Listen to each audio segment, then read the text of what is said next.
Hey everybody, it is Mike, 55 years young. Thanks for joining me here on our channel, PlantBasedDiet.org. I want to talk about a recent experience that I had with a cheat meal. And we're okay with cheat meals. A lot of times we actually encourage you in some ways, not as part of your regular diet, not as a staple, because I know even Dr. T. Colin Campbell says that even if you're just 95% compliant, and that's nearly impossible for everybody. When I say compliant, I mean for the 6 pillars of healthy vegan food. 6 pillars of healthy vegan food. Learn more at healthyveganfood.info. Your body's not going to know the difference as long as you're 95% compliant. So what happened to me? It's even gotten me wondering if I can even have a cheat meal anymore, you know, because here's what I do. Okay. Denise and I were traveling. We found this place called Tacos for Life. They were expanding in the Southeast U.S. They opened a place in Virginia, and we found these vegan tacos. They call them vegetarian, but they're actually vegan. And I think they've got like a grilled tofu and a fried eggplant. I didn't even know about the fried eggplant until I checked the nutritional information after the fact. When I'd highly recommend you always check the nutritional information ahead of time before you eat something. Anyway, we ordered a lot of these. I think they have like a 12 taco special. We had them for lunch and for dinner that day.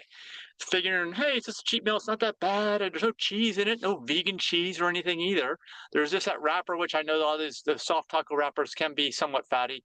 And there's avocado and there's tofu.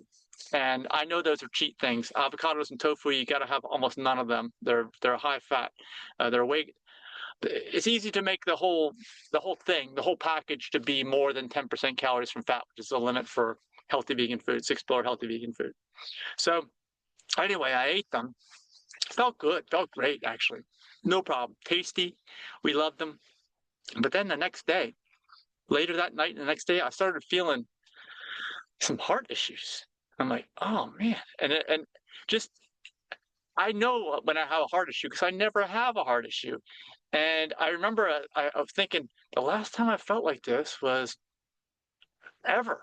It's been a long time, okay? Because I'm 55 now. It was probably when I was 30, 25 years ago in the year 2000 when I was eating a double cheeseburger I just got from McDonald's. I don't know, $2 double cheeseburgers or something like that. And I would feel that afterwards. I didn't make the connection. I don't understand what that is. Turns out it's just a high-fat meal.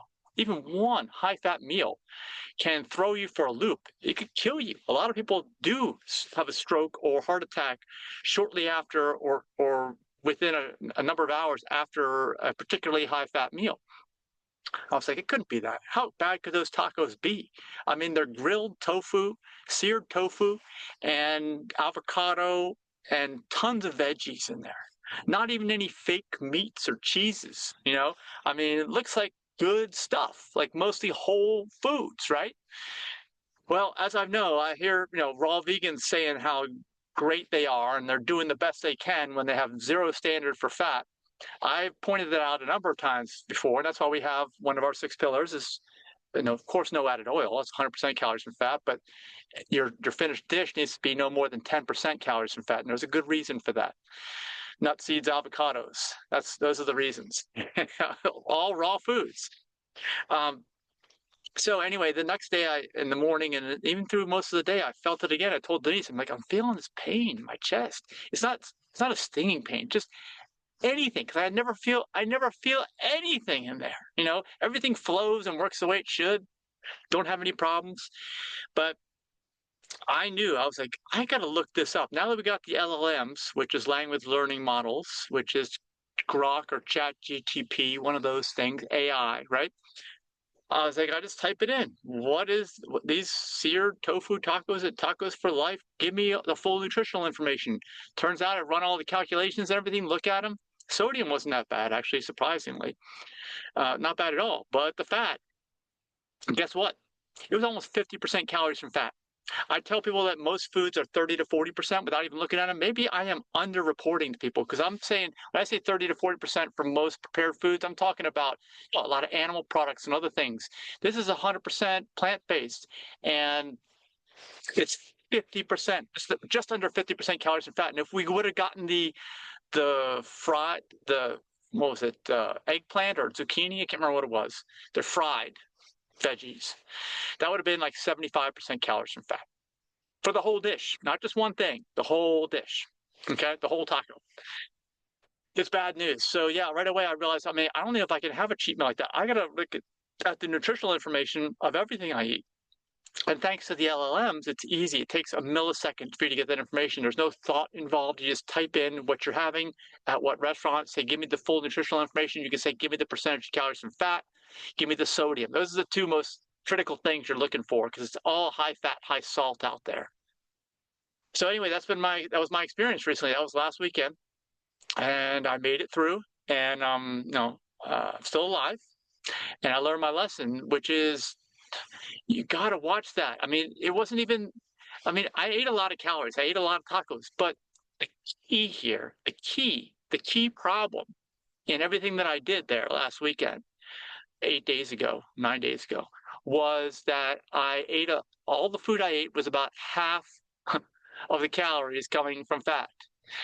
So, when you break that down in your body, you got that much more concentration of fat flowing through your circulatory system and your bloodstream, and that's what causes these sudden episodes, right? Because I always eat mostly whole plants, and I try to limit everything to 10. Anything time I'm going above 10% calories from fat, that's a cheat meal. I just got to realize that I got to run the numbers myself. I think it's not that hard nowadays. And even if you can't find anything or the LLM can't find anything, it can always interpolate based on what it knows about certain foods. You can give it information. Again, this takes almost no time. In the past, this was a struggle. It was like, oh my gosh, you got to keep all my numbers in. You got to memorize all this. You got to go back and check this, check that. You don't have to do anything. It's all in your device now. So it shouldn't be any problem. But just keep this as a warning. Share this with anyone who can benefit. If you had a bad experience with a cheat meal, let me know. Where did you eat? What did you eat? Did you think it was actually okay? Because like I said, this one I didn't think was a bad cheat meal. It's not like I'm getting a fried chicken sandwich or something, or chicken, spelled differently. That's a vegan chicken sandwich. It's not like I got anything like that. I just got a whole food, pretty much vegetable, a little fruit. Avocado's a fruit, actually. Tomatoes are fruits, right? It looked good. It's just that there's no mystery as to why everybody's chronically ill out there. So that's what I'll say. And I've learned a lot, and I don't ever want to feel that again. That what I felt for the 24 hours after that high fat meal.